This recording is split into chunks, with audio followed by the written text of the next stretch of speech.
पहले ही साल से यू न्यू कि मेरे को यूट्यूब ही करना है लॉन्ग टर्म। इवन जब 800 सब्सक्राइबर्स थे तब भी क्लियर था। मैंने तो 1500 सब्सक्राइबर पे कॉलेज छोड़ दिया था। एक 0 to 1 मिलियन वाली डॉक्यूमेंट्री है, उसमें जब मैं पीजी में था सिर्फ दही और केला खाता था ताकि थोड़े पैसे बच के कंटेंट में डाल पाओ। एंड फैमिली ने सपोर्ट किया जब कॉलेज छोड़ा तब। 24/7 यूर जस्ट थिंकिंग कि नेक्स्ट वीडियो क्या होगी या मैं वीडियो में क्या करूंगा जो बना रहा हूँ। तो हाँ, मैंने अपना मेहनत किया, शूट किया, अच्छे से एडिट किया वगैरह किया और व्यूज़ नहीं आए। मैंने अपना बेस्ट दिया, 15,000 व्यूज़ भी नहीं आए, 10,000 व्यूज़ भी नहीं आए। यूजुअली क्या होता है कि भले ही अच्छा कंटेंट हो तो इनफ कि जैसे तुम लैम्बोर्गिनी वाले वीडियो में पूरा मेकअप वेकअप करके लैम्बोर्गिनी शोरूम जाते हो या किसी के भी घर में जाके सो जाते हो, ये कॉन्फिडेंस कैसे आता है यार ये करना है। आई थिंक एक लेवल का बेशरम बनना पड़ता है। Hello and welcome to India's first podcast for aspiring content creators, where we'll bring top creators and break down how do they find viral ideas, कैसे वो मिलियन व्यूज के स्क्रिप्ट्स लिखते हैं, कैसे एडिटिंग करते हैं जिससे ऑडियंस का रिटेंशन एंड तक रहता है। एंड आज के पॉडकास्ट में we have India's one of the biggest entertaining content creators, Ayush Bhandari. He has more than 3.3 million subscribers and ये सारे subscribers mainly long form content से हुए हैं। He has more than 733 million views overall and averages 2 to 3 million views on his long form videos. So let's get started. तो यहाँ से तुम्हारा content creation journey initially start हुआ? नहीं, वो तो बहुत पहले स्टार्ट हो गई थी। तो वहां से बताओ भाई कि स्टार्ट कैसे हुआ, कहाँ से कंटेंट क्रिएशन स्टार्ट किया, कंटेंट स्टार्ट कैसे करा, कब तुम्हारे दिमाग में आया कि यार मेरे को कंटेंट क्रिएटर बनना है, एंड कब तुमने वीडियोस बनाना स्टार्ट करी? बहुत लंबी स्टोरी है ब्रो। बता। मेरे को क्या था ना, मेरे पास पीसी नहीं था अपना, गेमिंग पीसी। और मेरे को बनाना था खुद का गेमिंग पीसी। क्योंकि अब हर लड़के का ड्रीम होता है कि गेमिंग पीसी तो हो अपने पास। फिर मैं गेम्स खेलने लग गया, इतनी गेमिंग करने लग गया, मैं इतनी गेमिंग करने लग गया, मतलब बहुत ज्यादा। Right up till 11th class में फिर एक बार मैं फेल हो गया था। अच्छा।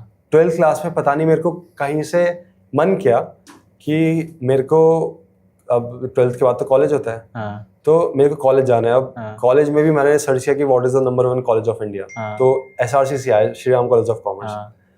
मैं सच बताऊं, मेरा इतना मन था ना Shri Ram college of commerce में जाने का, इतना मन था। उसकी कट ऑफ थी कुछ 99%, ठीक है। तो क्या होगा कि 12th क्लास में अचानक से, अब मैंने 11th में तो पढ़ाई नहीं की थी, तो 12th क्लास में मैं रोज सुबह 4 बजे उठता था, ठीक है। मतलब क्या होता है ना कि लोग एक दिन करते हैं, 2 दिन करते हैं, 3 दिन करते हैं। मैंने 365 दिन रोज मैं सुबह 4 बजे उठा और रोज मैंने लाइक 16-17 घंटे पढ़ाई की और फिर मैं सो गया। मैंने किया एंड फिर 11th में आई थिंक मेरे कुछ 40% आए थे। एंड फिर 12th क्लास में पढ़ के अब मुझे तो लगा कि 99 आ जाएंगे, बट फिर आई थिंक 72 आए थे। क्योंकि क्या था ना कि 12th में अच्छे मार्क्स लाने के लिए तुम्हें फंडामेंटल भी क्लियर होने चाहिए, 11th भी पूरी अच्छे से क्लियर होनी चाहिए, मैथ्स अच्छे से आनी चाहिए, 10th की भी मैथ्स अच्छे से आनी चाहिए। तब मेरा साइंस लिया था? नहीं, मैं कॉमर्स था। अच्छा। तो तब एक ऐसा, मतलब तब मेरे को सैड भी फील नहीं हुआ, पता नहीं क्यों, वैसे होना चाहिए था। क्योंकि अब 365 दिन कुछ भी नहीं, मतलब फोन वोन कुछ सब कुछ हटा दिया था मैंने। और मतलब बस ये ड्रीम था कि मतलब एक बार, मतलब SRCC में बताता हूँ मेरा क्यों प्लान था कि SRCC में मुझे पता था कि लाइक अच्छी जॉब्स लगती हैं। तो मेरा ये था कि अगर महीने के जैसे मान लो 1-1.5 लाख आ जाते हैं तो घर में भी अच्छा पैसा दे दूंगा, और फिर अब जैसे मान लो तब थोड़ा बाइक का शौक था, तो और फिर उसके बाद थोड़े पैसे सेव करके बाइक ले लूंगा। बस यही वो था। तब मेरे को यूट्यूब के बारे में नहीं पता था। तो क्या हुआ कि एक बार जब ये हो गया, परसेंटेज आ गई, फिर आ गया कोविड। मैं घर पे बैठा था, क्या करूँ, पढ़ने के लिए था नहीं कुछ। तो फिर मेरे फ्रेंड ने बोला कि एक बार ट्राई कर लो, व्लॉग कर लो। मैं उससे पूछा था क्या करूँ, कुछ करने के लिए है नहीं। तो उसने मेरे को एक लिंक भेजा था उसका, लोगन पॉल का, जब उसने माइक मेजलैक को लाना रोड्स के साथ सरप्राइज किया था, ठीक है। तो फिर मैं लोगन पॉल देखा थोड़ा सा, मेरे को तुम्हारी शुरुआत लोगन पॉल देखने से यूट्यूब में? हाँ, उससे पहले मैंने कुछ नहीं देखा भाई। था। अरे सेम, मैंने लोगन पॉल से स्टार्ट किया। लोग आएंगे। हाँ, लोग आएंगे। तो क्या हुआ था कि हाँ, वहाँ से मैंने स्टार्ट किया, फिर मैंने बनाना स्टार्ट किया। पर अब क्या है ना कि मैं, अब जैसे मान लो अभी तो मैं हिंदी में बात कर रहा हूँ, ठीक है। मेरा जो फर्स्ट व्लॉग है वो मैंने इंग्लिश में बोला, क्योंकि मेरे को हिंदी ऐसे बोलना ही नहीं आया कैमरे पे। तो मेरे को तो काफ़ी डिफिकल्टी हुई। अभी जैसे कैमरे पे मैं हाई लो कर लेता हूँ, सब कुछ कर लेता हूँ, पर तब तो जैसे मान लो कैमरा है ना, तो जो पहला भी टेक लिया मैंने उसमें 60-70 टेक हुए। फिर उसके बाद मैंने बोला कि hey guys what's up, today I am going to do this. तो वो पहला वीडियो बनाया, फिर उसके बाद दूसरा वीडियो बना दिया, ऐसे ही मान लो कुछ भी, समझ रहे हो। एक फ्रेंड्स के साथ दार्जिलिंग ब्लॉग ट्रिक, हाँ ब्लॉग। फिर एक और बना दिया, रिया चक्रवर्ती और सुशांत सिंह राजपूत की कुछ कंट्रोवर्सी चल रही थी, तो मैं लोगों के पास चला गया पूछने की भाई क्या सीन है, तुम्हें क्या लगता है, तुम किसके साइड हो। तो दूसरे वीडियो से तीसरे वीडियो में कॉन्फिडेंस आ गया?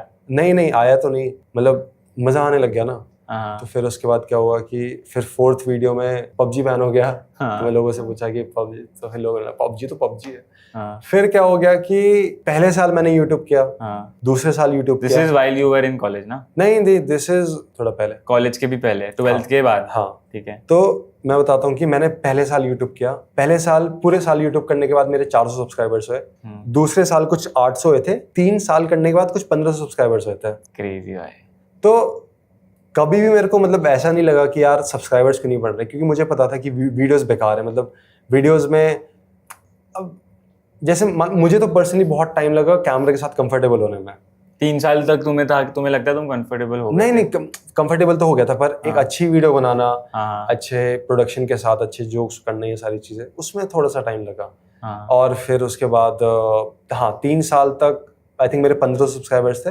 पहले ही साल से यू न्यू कि मेरे को यूट्यूब ही करना है लॉन्ग टर्म? नहीं, मतलब I think second year. Even जब 800 सब्सक्राइबर्स थे तब भी क्लियर था कि यूट्यूबर ही बनूंगा? मैंने तो 1500 सब्सक्राइबर पे कॉलेज छोड़ दिया था। नहीं, तब मैं, क्योंकि मैं तब कैसे कंसल्टिंग लगा? करता था। हाँ, ओके, और लोग अब मेरे को 40-40 हज़ार रुपए देते 1 घंटे बात करने के।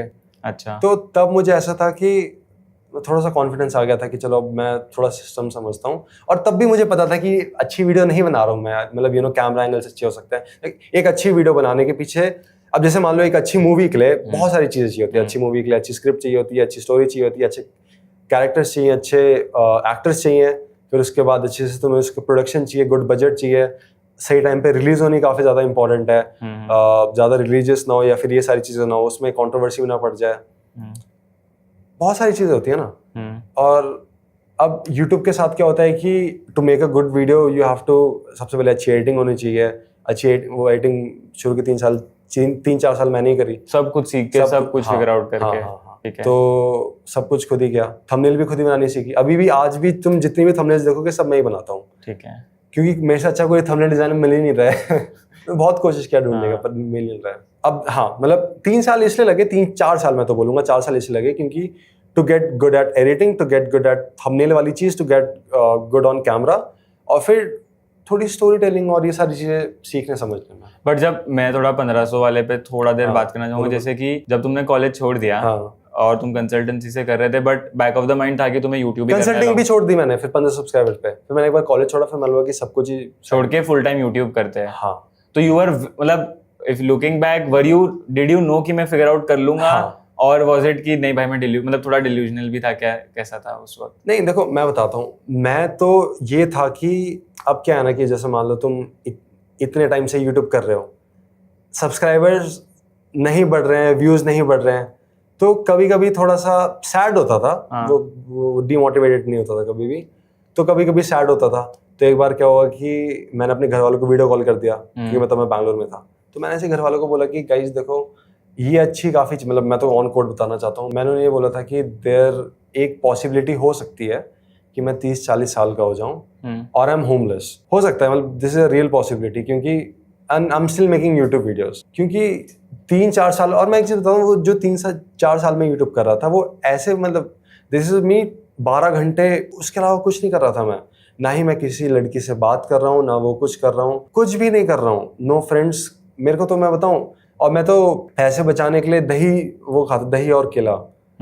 एक 0 to 1 मिलियन वाली डॉक्यूमेंट्री है, उसमें जब मैं पीजी में था सिर्फ दही और केला खाता था, ताकि थोड़े पैसे बच के उसमें हो जाए, कंटेंट में डाल पाओ। हाँ। एंड तब भी 1500 थे, and even then you were still कि भाई मेरे को करना ही है। एंड फैमिली ने सपोर्ट किया जब कॉलेज छोड़ा तब? नहीं, घर वालों ने तो बोला शादी नहीं होगी, ये नहीं होगी। पापा ने सपोर्ट किया था, पर वही है ना कि अब देखो at the end of the day family तो अच्छा चाहती है ना। तो अब मैं इतने साल से बना रहा हूँ, कुछ मेन चीज क्या है ना, कुछ पैसा नहीं आ रहा है, तो उन्हें भी दिखाने के लिए नहीं है कुछ। क्रेजी भाई। And do you remember when was the कौन सा पहला टाइम था जब कोई वीडियो चल गई या कोई वीडियो वायरल गई? स्ट्रेंजर्स वेडिंग वाली पहली वीडियो थी जो मैंने खुद एडिट करी थी।